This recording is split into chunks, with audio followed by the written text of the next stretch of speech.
पशुपति व्रत की महत्वता का वर्णन किया गया, पशुपति अस्त्र का महत्व का वर्णन किया गया, पाशुपत्य अस्त्र का वर्णन किया गया, पाशुपत्य व्रत का वर्णन किया गया शिव पुराण में। पशुपति व्रत 5 सोमवार का होता है। कितने सोमवार? 5 सोमवार।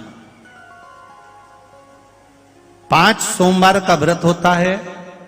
पहले सोमवार को जब व्रत करते हैं, दूसरे सोमवार को व्रत करो चाहे 5वें सोमवार को व्रत करो, व्रत का विधान एक जैसा ही है। सुबह पूजन की थाली लेकर जाओ, जल पंचामृत जो भी आप भगवान को चढ़ा सकते हैं, स्नान आदि कराने के हिसाब से सामग्री ले जाओ, शिव जी का पूजन करो। थाली को वैसी की वैसी लाके रख दो, उसमें अलग से रात्रि में सामान कोई डालने की जरूरत नहीं है। जल वगैरह थोड़ा थोड़ा भले रख लो, जो सुबह भी काम आ जाए, शाम को भी काम आ जाए। शाम के समय जब मंदिर में जाओ, कितने दिए लेकर जाना है? 6 दिए लेकर जाना है। प्रसाद एक हिस्सा लेकर जाओ, एक साथ प्रसाद ले जाइए। मंदिर में पहुंचकर 6 दियों को जमीन पर रख दीजिए। प्रसाद के 3 हिस्से कर दीजिए। 5 दियों को जला दीजिए, प्रकट कर दीजिए। एक दिया जो सामने रखा है उसको जलाना नहीं है। दिए 6 की 6 ही दिए जमीन पे रखना जरूरी है। ये नहीं कि एक दिया थाली में रखे रहने दो, ऐसा नहीं होगा।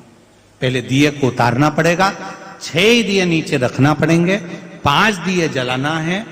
जब प्रसाद के 3 हिस्से हो जाएं, शिव जी का पूजन कर दो। पूजन करके एक दिया और एक प्रसाद का हिस्सा जो दिया जलाया नहीं है, प्रकट नहीं करा, प्रज्वलित नहीं करा, उसको थाली में रख लो। प्रसाद का एक हिस्सा थाली में रख लो। बाबा से विनती करो, आज मेरा पहला सोमवार का व्रत है, पशुपति व्रत है, बाबा इसको स्वीकार करना। बाबा से विनती कर कर मैंने इसलिए ये व्रत करा है, विनय करो। घर पर आइए, घर में जब प्रवेश करो, अपना सीधा हाथ देखो कि राइट हैंड कौन सा है, सीधा हाथ कौन सा। सीधे हाथ की ओर बैठ जाओ। घर के बाहर सीधे हाथ पर दिया अपने घर की ओर मुख कर कर जला दीजिए, प्रकट कर दीजिए। घर के अंदर प्रवेश कर जाओ। प्रसाद का जो एक हिस्सा लेकर आए हो, वो प्रसाद भोजन करते समय सबसे पहले वो प्रसाद तुम्हें खाना है, अपने हिस्से में से किसी को नहीं देना। प्रसाद खा लो, फिर भोजन कर लो। ऐसे 5 व्रत किए जाते हैं। 5वां जब व्रत रहे, एक श्रीफल 11 रुपए जो तुम भगवान को दे सकते हो वो रखो, और 108 कोई भी सामग्री, चाहे जो भी तुम भगवान को 108 सामग्री दे सकते हो करो। श्रीफल 11 रुपए रखकर 5वां व्रत बाबा से कह दो, आज मेरा 5वां व्रत पूर्ण हुआ है।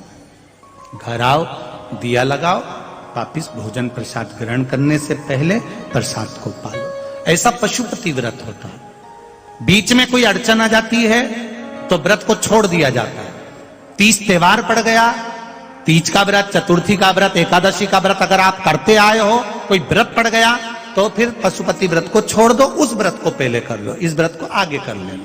पर नियम से होते 5 ही हैं, एक ही मंदिर में होते हैं। जिस मंदिर में पहला व्रत करोगे उसी में 5 व्रत करना पड़ेंगे। ऐसा नहीं कि मायके में 3 कर लिए, ससुराल में 2 कर लिए। जिस मंदिर में पहला करा उसी में 5। ये पशुपति व्रत है। अब आज के लोगों शिव महापुराण की कथा सुन सुनकर पशुपति व्रत बताते तो हैं, पर उस व्रत के कई लोगों ने नियम ही चेंज कर दिए, तो लोगों को उसका कोई लाभ नहीं मिल पाता। फिर वो सोचते हैं कि हमने करा तो सही, उसका फल नहीं मिल पाया। हम आपसे निवेदन करेंगे, व्रत का विधान सही करो। मेरा महादेव सुनता जरूर है, खाली नहीं छोड़ेगा, भरेगा, देगा। आगे वर्णन आया, 12 ज्योतिर्लिंग का स्मरण कराया। भगवान तुमरुका जी ने चंचुला देवी से कहा, चंद्रदेव को काया का रोग हुआ। भगवान चंद्रदेव ने शिव जी की स्तुति करी। भगवान शंकर ने आकर दर्शन दिया, सोमनाथ जी के रूप में विराजमान हुए। अगला वर्णन आता है, श्री मल्लिकार्जुन भगवान कार्तिक के रुष्ट होकर गए, भगवान शिव ने उनको मनाया, मल्लिकार्जुन के रूप में विराजमान हुए। अगला वर्णन आया है श्री महाकाल, दूषण नाम के राक्षस का संहार करने के लिए भगवान महाकाल प्रकट हुए। 84 रूप धारण करे उन्होंने। उज्जैनी में महाकाल बाबा की नगरी में 4 अप्रैल से 10 अप्रैल तक विशाल शिव महापुराण की कथा है। आप भी मां छिपरा में स्नान करो, 84 महादेव का दर्शन करो और महाकाल का दर्शन करो। आराम से 4 अप्रैल से 10 अप्रैल तक कथा में अवश्य पधारें। हाँ, 16 फरवरी से 22 फरवरी तक सीहोर कुबेरेश्वर धाम पर कंकर शंकर की भूमि पर रुद्राक्ष महोत्सव है। आप सब आमंत्रित हो। 16 से 22 तारीख तक रुद्राक्ष वितरण का कार्य किया जाएगा, जो कुबेरेश्वर धाम का। इस बार तो रुद्राक्ष लोगों को बीच बीच में भी देते रहे, पर आने वाले समय में मंदिर का मुहूर्त भी रहेगा तो समय नहीं मिल पाएगा, इसलिए 16 से 22 के बीच में जिसको मिल गया मिल गया। तो आप सब आमंत्रित हैं। 7 दिन बाबा के धाम में, कुबेरेश्वर धाम में रहकर कंकर शंकर की भूमि पर अपना आसन लगाकर कुबेरेश्वर बाबा की वो कंकर शंकर की भूमि को नमन करते हुए दिल से बाबा से प्रार्थना करो, बाबा आपके हृदय की कामना पूर्ण करे। सब लोग पधार कर 16 फरवरी से 22 फरवरी तक सीहोर कुबेरेश्वर धाम में आकर कथा का लाभ लें और रुद्राक्ष महोत्सव का आनंद लें। अगला वर्णन है महाकाल का। दूषण नाम के राक्षस का भगवान काल बनकर आए और संहार किया। फिर अगला वर्णन आया ओंकारेश्वर। बिंद नामक पर्वत पर भगवान शिव की आराधना बिंद ने करी तो भगवान शिव ने दर्शन दिया। अगला वर्णन आया है केदारनाथ। नर नारायण ने तप कर कर भगवान शिव को पाया। फिर भीमाशंकर, करकटी के पुत्र भीम का भगवान ने संहार करा, भीमाशंकर के रूप में विराजमान हुए। अगला वर्णन है काशी विश्वनाथ। मनु शत्रुपा ने तप कर कर भगवान को स्वीकार करा।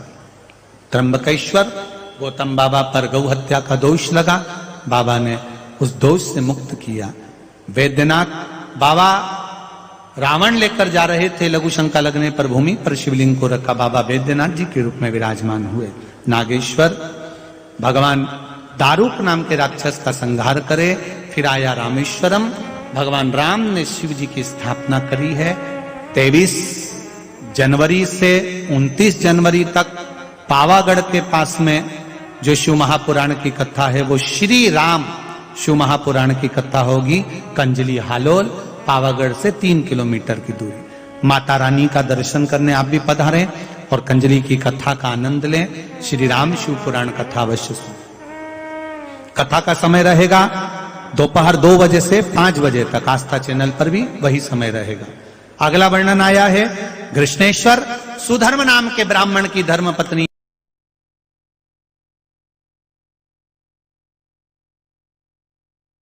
घूष्मा के पुत्र को भगवान ने जीवित करा, भगवान कृष्णेश्वर के रूप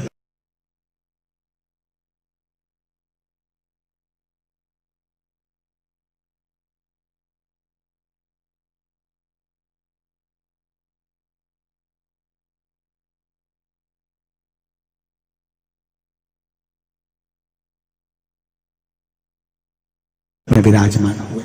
ऐसा 12 ज्योतिर्लिंग का चरित्र तुमरुका जी ने चंचुला देवी को श्रवण कराया। भगवान शिव ने अपने मस्तक की बेलपत्र पोथी पर समर्पित करी है।